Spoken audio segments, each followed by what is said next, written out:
Bon, ici je vais entamer de la géométrie analytique dans le plan au travers de la géométrie analytique sur une droite que j'appellerai un axe, hein. Je vais établir la définition d'un axe,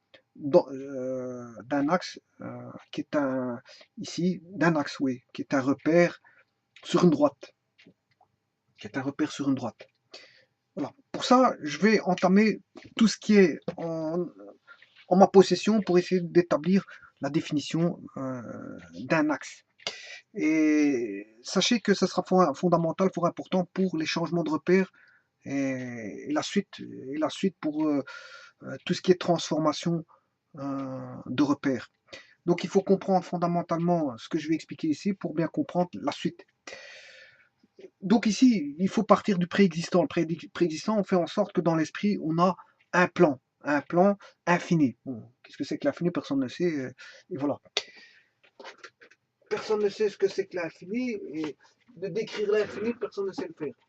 Bon, ben, supposons qu'on a un plan infini, composé de points, d'une infinitude de points. D'ailleurs, qu'est-ce que c'est qu'un point? Bon, je n'en sais pas plus. Je ne sais pas le définir, tout comme il n'est pas bien défini dans le dictionnaire et que beaucoup de personnes pourraient me le définir, ils n'auront pas la bonne définition exacte de ce qu'est un point. Or, pour définir un plan, il faut définir ce qu'est un point à la base. Bon, parce qu'à partir du point, on peut définir la droite, le plan, etc., etc. Bon, donc ici, je vais faire en sorte que j'ai un plan préexistant. Au niveau de mon raisonnement, j'ai un plan qui existe et je vais définir dans ce plan-là des éléments du plan. Bon, les éléments du plan contiennent déjà des points, comme je l'ai dit, et qu'avec ces points, ben, je peux faire des courbes, des courbes. Et une courbe spécifique, c'est la courbe, euh, voilà, avec un rayon qui serait infini et qui donnerait non plus droite, une ligne courbée, mais une ligne droite. Voilà. S'il y a un rayon de courbure infini, on peut dire qu'on a une ligne droite. Donc, ça veut dire qu'on n'aura pas de courbure. On a toujours la même direction qui est gardée euh, euh, dans le plan. Et cette droite-là est constituée de points. Donc en fait, dans le plan, les éléments du plan sont bien sûr les courbes, ligne droite. Ligne droite, bien sûr, je dois mettre trois petits points pour dire que c'est infini dans les deux sens. Je peux avoir un segment, une partie de droite qu'on appelle un segment de droite. Je peux avoir une demi-droite, la prendre à partir d'ici et aller jusqu'à l'infini. Donc, enfin, aller jusqu'à l'infini, voilà. Et bien sûr, à tout ça, on les nomme, hein. Je peux nommer la droite D, le segment A, AB, la demi-droite A, AC. Ici, j'aurais le segment AB, ça s'écrirait comme ceci. Là, la droite, je peux écrire la droite AB comme ceci, hein. D, ou, qui est égal à la droite, bien sûr, AB. Et j'aurais ici, par exemple, la demi-droite AC, ou la demi-droite AC nécessite, voilà, un crochet.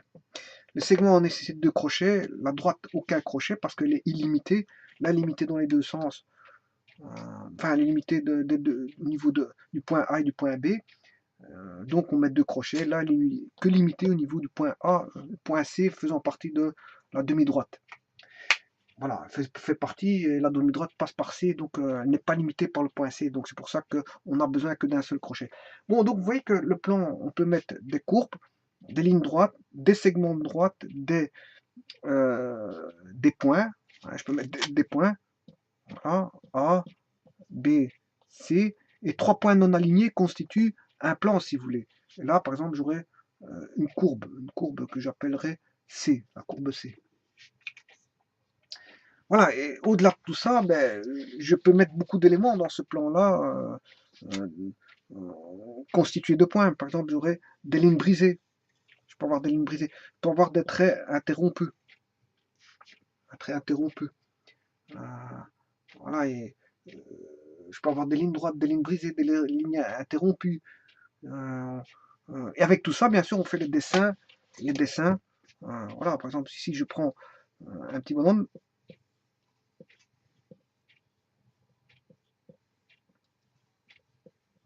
voilà, voilà un petit bonhomme.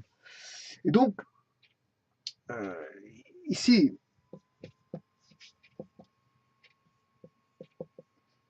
c'est que constitué, si vous voulez, de, euh, de rayons de courbure. Hein. C'est tous des rayons de courbure qui sont tous différents, qui forment le bonhomme. Maintenant, si je mets une habitation, là, j'aurais besoin de droite, avec des fenêtres, par exemple, voilà, qui sont des segments de droite. C'est tous des segments de droite. Et donc, avec les segments de droite, on fait des figures planes, comme on retrouve avec le rectangle, les quadrilatères, le rectangle, le trapèze, le losange, etc. Voilà, on a toutes les figures planes.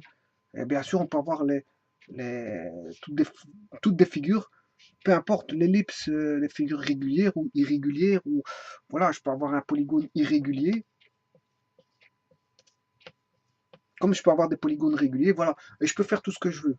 Par exemple, ici, voilà, j'aurais la trace d'un rocher formé par un polygone irrégulier. Voilà, donc en fait, ça, c'est les éléments constitutifs du plan.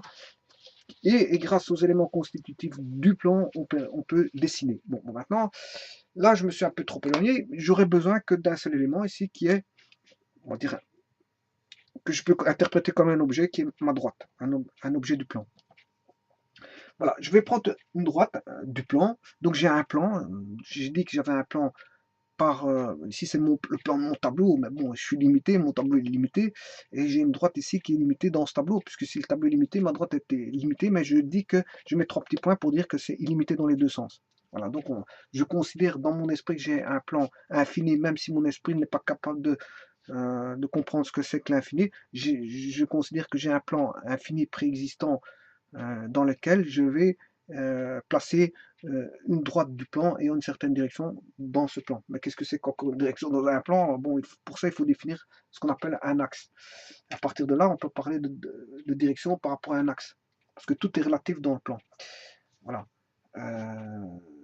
Donc, ceci étant dit, j'ai placé une droite dans mon plan. Et dans cette droite-là, je vais placer un point qui va faire office d'origine, que je vais appeler euh, l'origine de mon... De mon enfin, dans un premier temps, je choisis un point O quelconque, peu importe l'endroit, voilà, qui est ma référence, O, qui est l'origine, mon origine.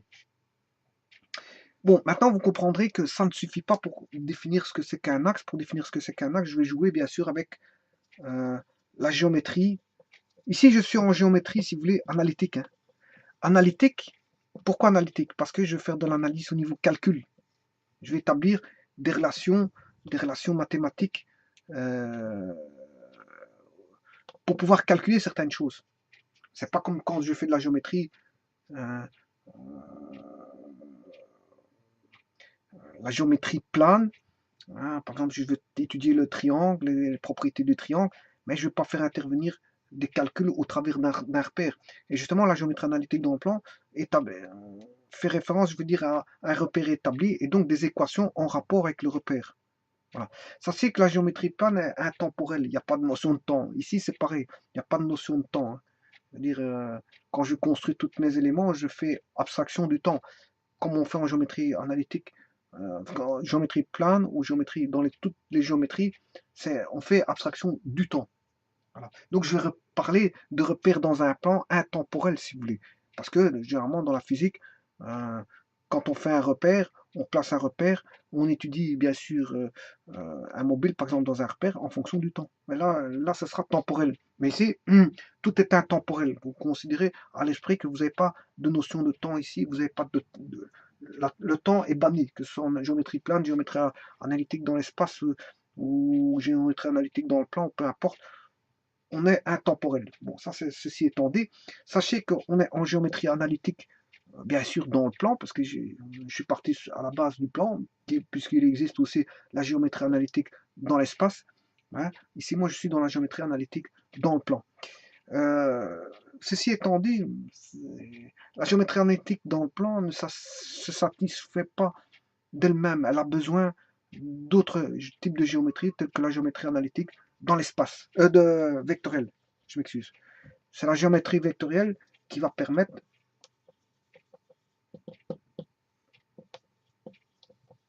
je veux dire, entrevoir certaines choses pour faire des calculs au niveau analytique. Donc, la géométrie analytique a besoin de la géométrie vectorielle. Pourquoi? Parce que la géométrie vectorielle, généralement, en géométrie vectorielle, on a ce qu'on appelle... la géométrie vectorielle peut nous aider à plusieurs titres. Parce que la géométrie vectorielle fait intervenir la notion de vecteur, donc de sens d'un vecteur. Or, justement, moi, si dans ma droite ici, je peux la parcourir dans ce sens-là, comme je peux la parcourir dans l'autre sens. Donc, déjà, la notion de sens va intervenir. La notion de norme, la grandeur d'un vecteur d'origine, de base, hein, de base originelle, par exemple, 1 cm vaut un vecteur de base qui serait E1 ou I, je peux l'appeler E1 ou I, peu importe hein, les appellations, E1 ou E tout simplement, parce qu'ici je suis dans le plan, je suis sur une droite, donc il n'y a qu'une seule direction, donc j'aurai E1, ou je peux appeler ça E, parce qu'on sait bien qu'on n'a qu'une seule direction, ou I, voilà. Mais quand je serai dans les repères, on va dire, à deux axes, là il faudra E1, E2 ou I, IJ. Et si je suis dans l'espace, là il faudra E1, E2, E3 comme repère trirectangle, ou enfin si les trirectangles c'est le meilleur des repères, et IJK si je le nomme autrement. Voilà, maintenant une base est fondamentale, la base fait référence à la notion de, si vous voulez, d'espace vectoriel. Espace vectoriel. Voilà. Donc voilà pourquoi, parce que pourquoi va-t-on intégrer la géométrie vectorielle dans la géométrie plane? Parce qu'en fait j'ai besoin d'une base, une base vectorielle. Elle possède une norme qu'on va définir, que le vecteur de base aura autant de centimètres pour autant d'unités. Voilà, ça sera ma base qui va engendrer toutes les autres nombres, et donc je suis bien en géométrie vectorielle avec une base hein, qui va engendrer tous les autres nombres. À partir de cette base-là, je peux engendrer aussi bien les nombres positifs que les nombres négatifs. Voilà, donc je vais engendrer des nombres grâce à un espace vectoriel. Donc j'ai besoin d'une base pour ça. Donc vous voyez que je repasse. Pourquoi les vecteurs? Je vais utiliser les vecteurs parce que tout d'abord les vecteurs font intervenir un sens, dans un sens ou dans l'autre, une norme basique qui va engendrer tous les autres nombres par rapport à cette base-là. Hein. Si j'ai la valeur 2, c'est 2 fois cette base-là. Si j'ai la valeur 3, 3 fois cette base-là, etc. Maintenant, dans un vecteur, on a la notion de sens, de norme et de direction. Direction qui est un angle donné. Un angle donné, voilà, où on constitue, le 0 est constitué par, bien sûr, le vecteur de base. Hein. L'angle 0 est déterminé par le vecteur, voilà, le vecteur de base par lui-même. Voilà, donc on a toutes les comment est-ce qu'on appelle ça, toutes les propriétés, toutes les qualités du vecteur, on le retrouve, si vous voulez, vont nous aider pour établir, je veux dire, un axe. Mais il y a aussi la notion, comme les vecteurs constituent un espace vectoriel, donc l'espace vectoriel va me permettre de constituer une base pour engendrer tous les nombres. Donc le vecteur a plus d'un titre, je veux dire, nécessaire et intéressant pour élaborer, je veux dire, les théories de géométrie, si vous voulez, analytique. J'ai besoin de la géométrie vectorielle en plus d'un titre, parce que vous voyez, parce que de par les propriétés des vecteurs et de par les propriétés de l'espace vectoriel, ça va me permettre, je veux dire, d'établir beaucoup de notions au niveau de la géométrie analytique dans le plan. Et ce sera la même chose pour la géométrie analytique dans l'espace. Hein. Parce que si vous savez faire la géométrie analytique dans le plan, on rajoute juste une composante dans la géométrie dans l'espace. Bon, ceci étant dit, donc j'ai besoin d'un vecteur unitaire de base, E1, bien sûr non nul, hein, d'office, hein, il est non nul, on va dire, dont les représentants sont parallèles à la droite. Bon, j'aurais pu mettre, si vous voulez, E1, je peux le mettre ici, hein. Voilà. Mais généralement, on l'intègre sur la droite. Je pourrais, voilà, je peux mettre E1 ici. Voilà. Moi, je l'ai pris dans le sens là, c'est moi qui l'ai choisi, j'aurais pu le prendre dans l'autre sens. Voilà. Donc, là, à ce moment-là, dès qu'on a fait ceci, dès que j'ai intégré, bon, moi, je vais le mettre sur la droite, hein, le E1, je ne vais pas le mettre en dos, hein. Voilà. Je peux mettre, voilà, l'origine est ici, je suis pas obligé de mettre mon vecteur E1, je peux le mettre ici, mon vecteur 1. Mon vecteur de base peut être situé à ce niveau-là, je suis pas obligé de le mettre là. Mais généralement, on le lit à l'origine. On le lit à l'origine, voilà. On le lit à l'origine, bon, là, voilà. Et là, bien sûr, il a une norme unitaire. La norme de 1 vaut une unité. Ça veut dire que si je devais mettre une valeur de 2, représenter une norme de 2, ben, ce serait 2 fois ce vecteur-là. Si je voudrais une norme de 3, ça représenterait 3 fois la valeur de ce vecteur-là. Voilà. Donc, ceci étant dit, cette liaison géométrie vectorielle vers la géométrie analytique permet de transformer le problème géométrique, si vous voulez, posé sur une droite en un travail de calcul. Grâce à ça, je pourrais faire du calcul, donc de l'analytique. Et donc, on dira que j'utiliserai la géométrie analytique et j'aborderai, je calculerai au travers de la méthode analytique. Je ferai du calcul au niveau de la méthode analytique. Bon, ceci étant dit, quand on a positionné un couple, quand j'ai un couple O1, le fait d'avoir posé une origine et une base unitaire, eh bien, dès ce moment, on a établi ça, on a établi ce qu'on appelle un repère cartésien. Bien sûr, un repère cartésien de quoi? De la droite D. Un repère cartésien de la droite D. Donc, du moment où j'ai fait ça, j'ai un repère. Là, j'ai vraiment fait un repère cartésien de la droite D. Voilà. Donc là, c'est ce qu'on appelle un repère cartésien, bien sûr, de la droite D qui est infini. Donc, 3 petits points.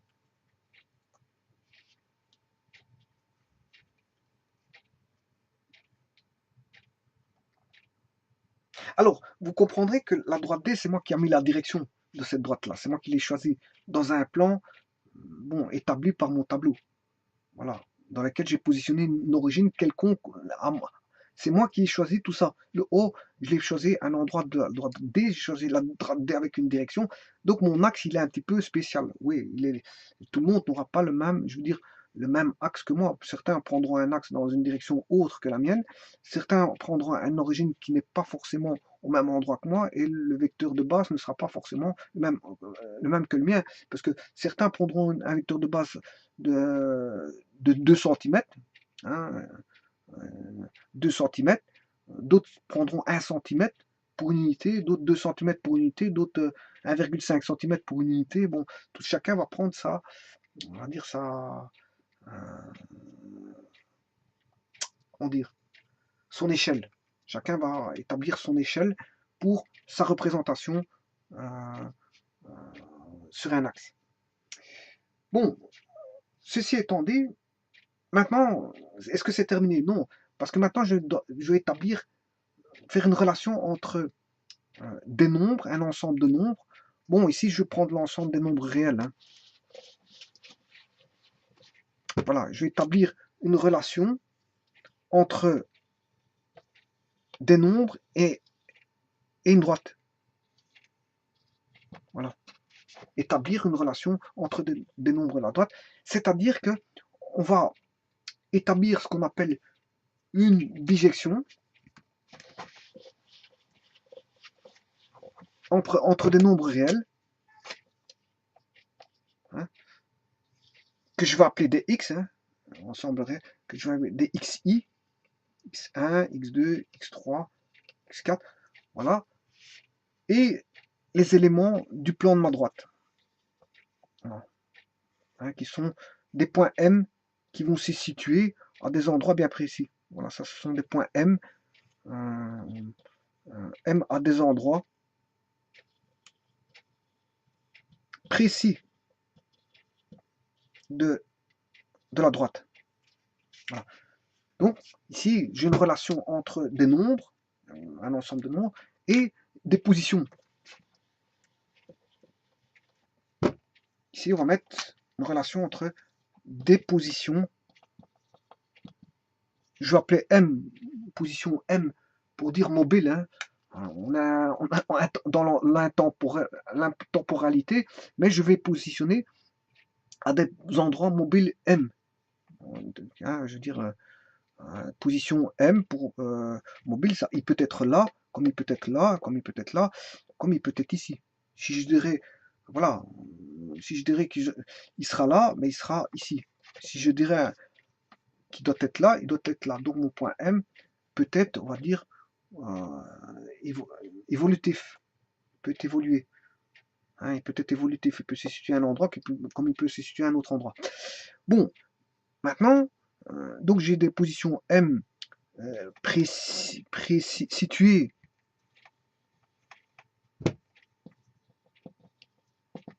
sur la droite D à des positions précises. Voilà, par rapport à la valeur établie. Bon, mais vous comprendrez que chacune des valeurs aura une position précise par rapport, bien sûr, au couple au E1, c'est-à-dire à mon comment ça appelle ça?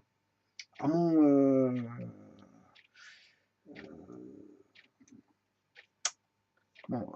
quand OE1 est fixé sur la droite D, on a dit que c'était un repère, voilà, dans mon repère. Donc, voilà un repère que je vais appeler R fixé. J'ai un repère R fixé. Attention que R, c'est pas relation ici, hein. R, c'est repère. Donc, j'ai un repère R qui est fixé. Voilà, donc, il y a pas, en fait, il n'y a pas, il y a un non-sens que de mettre placer des valeurs sur une droite sans repère. Sans repère. Parce que, voilà, on place des valeurs sur une droite au travers d'un repère pour se repérer. Donc ici, chaque position M va dépendre d'une valeur attribuée dans un repère. Donc, si j'ai x1 mesuré, par exemple, si le repère est posé, qui est ici, par exemple, O1, voilà l'origine est ici, et la base est ici, le vecteur E1 est ici, voilà, l'origine je l'ai prise ici, et le vecteur de base là, mais si j'attribue une valeur x1, positive par exemple, ben je vais avoir par exemple une valeur m1, et la valeur m1 sera peut-être ici, voilà. Bon, si je prends une valeur x2, ben, j'aurai une position, si x1 est différent de x2, bien sûr, j'aurai une position m2 différente de m1. Si je prends une position x3, j'aurai une position m3. Si je prends x4, bien sûr, tous différents, les x sont tous différents, mais j'aurai toutes des positions différentes, m3 et m4. Bon, sachez que si j'attribue une valeur négative, hein, ben je peux, M5, si x5 est négatif, ben j'aurai m5. Et m5 va se situer de l'autre côté du repère. Voilà. Donc, qu'est-ce que j'ai établi là? En fait, et je peux inverser la tendance. Si x1 a une image M1, x2 a une image M2, x3 ben, M1, si j'ai x1 a une seule image M1, x2 une seule image M2, x3 une seule image M3, x1, ils ont tous leur image, on dit que dans ces cas-là, et inversement, si M1 a qu'une seule préimage x1, M2 une seule préimage x2, M3, voilà, et que tout est pris ici, que tout est pris de l'autre côté, ben on a ce qu'on appelle une bijection. Donc en fait, on établit ce qu'on appelle une bijection. Voilà. Donc, qu'est-ce que c'est qu'un repère? C'est dès le moment où on a fixé un couple OE1 sur une droite, donc on a un repère, et donc à ce moment-là, dès qu'on a un repère OE1 qui a été choisi, on a d'office une bijection qui est établie entre les éléments de l'ensemble des nombres réels et les points de la droite D. Donc, on a bien des valeurs par rapport à une géométrie. On attribue, je veux dire, une relation entre des valeurs mathématiques et, je veux dire, des points géométriques d'un plan. Au travers, bien sûr, j'ai besoin du repère, parce que sans repère, je ne sais pas faire ça. Sans repère, On ne sait pas attribuer, je veux dire,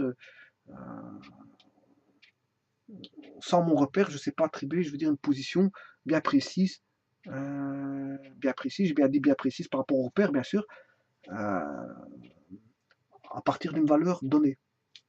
Voilà. Ceci étant dit, maintenant que ceci est fait, ben, je peux écrire la définition de la bijection. Et bien, pour ça, il faut établir une équation vectorielle. Voilà, ma droite, D, trois petits points. Mon repère qui est O, E1, voilà, avec la norme de E1 qui est unitaire. La norme de E1 vaut 1. Voilà, ça c'est pour la petite histoire. Mais bon, maintenant je vais positionner un point. On va positionner un point. Si je positionne un point M ici, donc on a dit qu'on a bien une bijection. Donc ça veut dire que à M, à ce point M situé sur la droite, va correspondre une valeur lambda.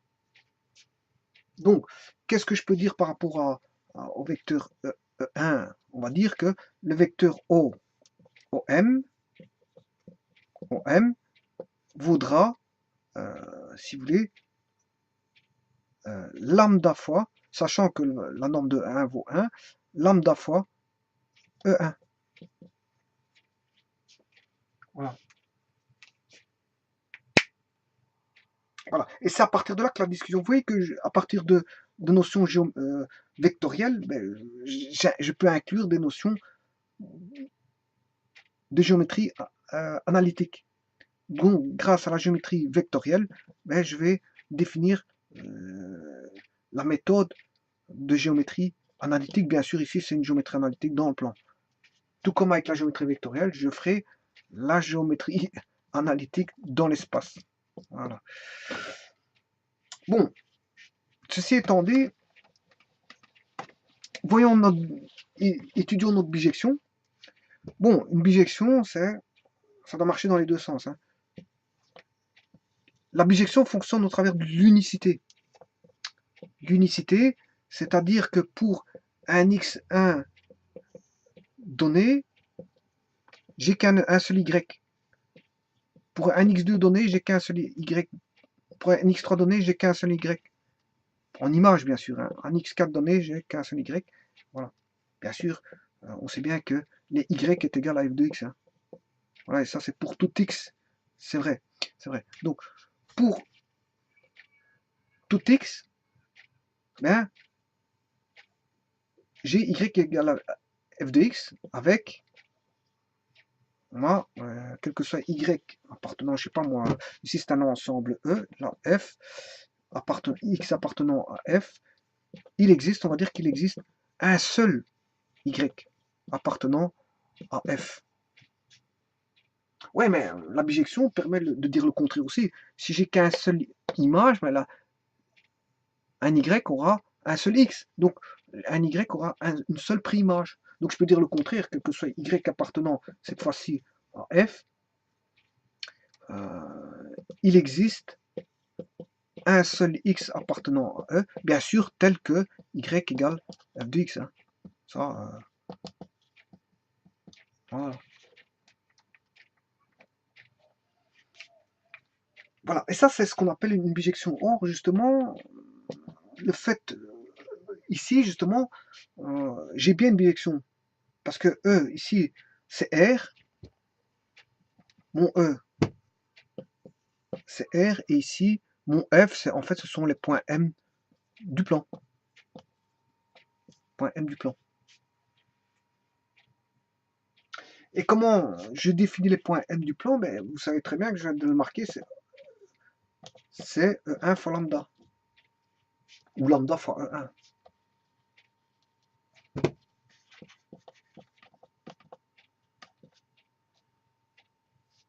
Voilà, ceci étant dit, bon, eh bien on va créer cette fameuse définition.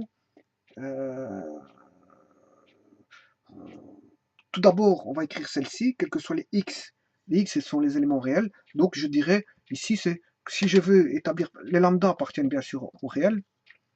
Voilà.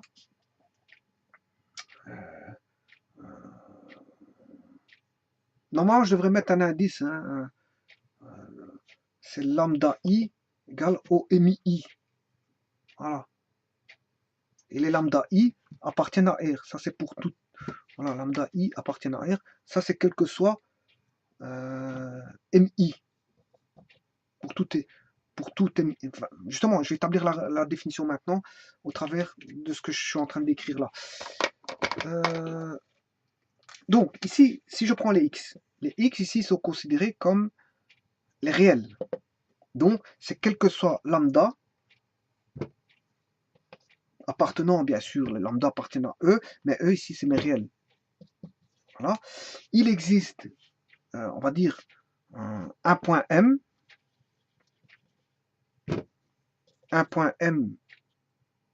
ouais, quel que soit le lambda I appartenant à R, il existe un EMI appartenant, bien sûr, à la droite, parce que c'est géométrique. Là, ce sont les réels, là, c'est les positions de la droite. Il existe un EMI appartenant à la droite, tel que, bien sûr, on est y égale f de x, mais oui, mon y égale f de x, eh bien, il est là, tel que OMI est égal à lambda I fois E1. Voilà. Bon, maintenant, ça, c'est dans un sens. Pour un x, j'ai un seul y. Maintenant, on va dire que pour tout y, j'ai un seul x. Donc, quel que soit le mi,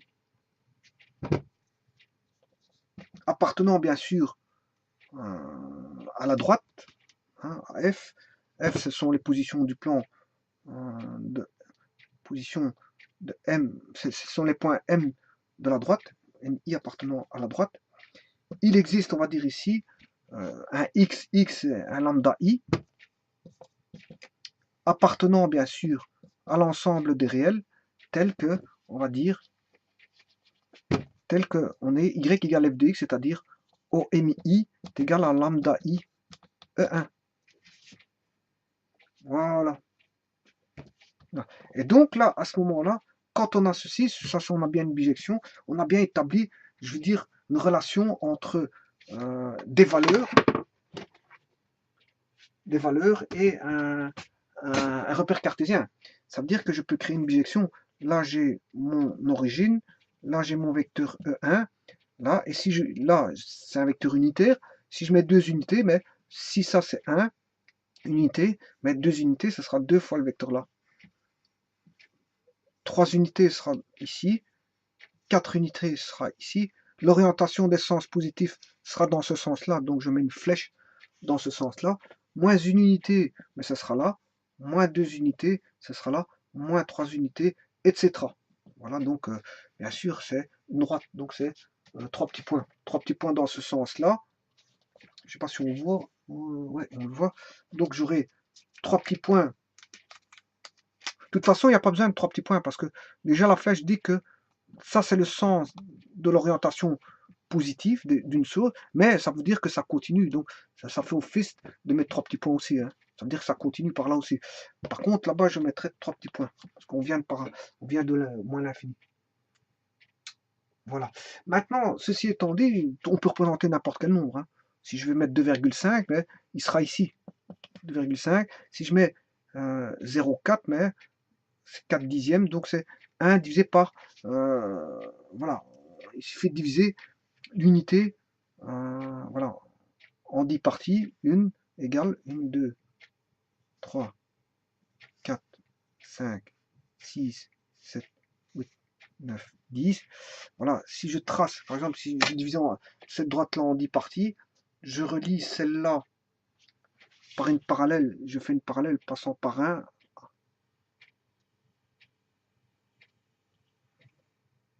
voilà. Je n'ai pas de latte, donc j'aurais difficile.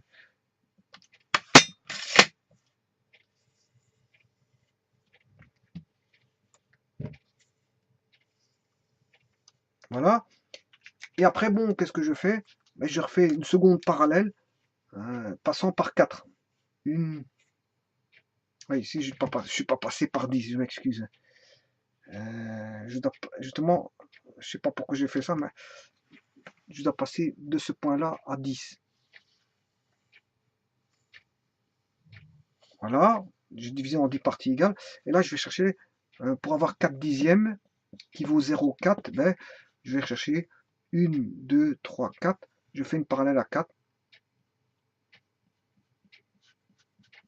passant parallèle à cette droite-là, passant par 4. Là, j'aurai d'office 4 dixièmes. Voilà, c'est Thalès qui permet de faire ça.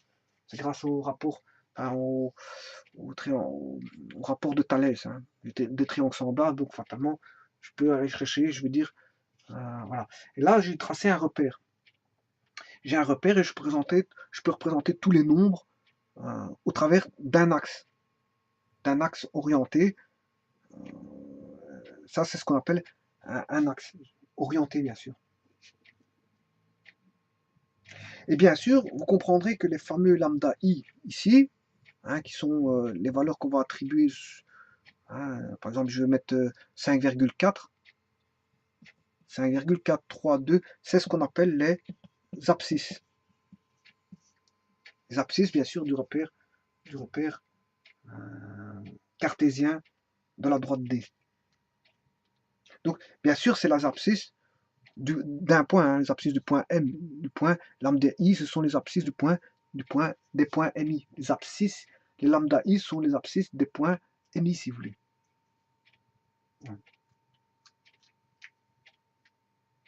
Alors, là, en faisant ça, j'ai transformé la droite D en un axe, tout simplement. Voilà. Donc, qu'est-ce que c'est qu'un axe? C'est tout simplement une bijection entre des valeurs de nombres réels et le positionnement de ces nombres réels, bien sûr, ordonné, hein, ordonné, parce qu'en fait, il faut... l'axe est ordonné, hein. Il y a une relation d'ordre qui est établie au travers de l'axe, hein. On met pas le 2, 3, 4 est établi en fonction, bien sûr, d'une relation d'ordre, hein. De toute façon, qu'est-ce qui va faire l'ordre? Mais c'est le vecteur de base, hein. Quand on dira 2 fois le vecteur de base, on sait bien où on se connaît par rapport au vecteur de base. Le fait d'avoir fait un vecteur de base, voilà, on aura un ordre établi.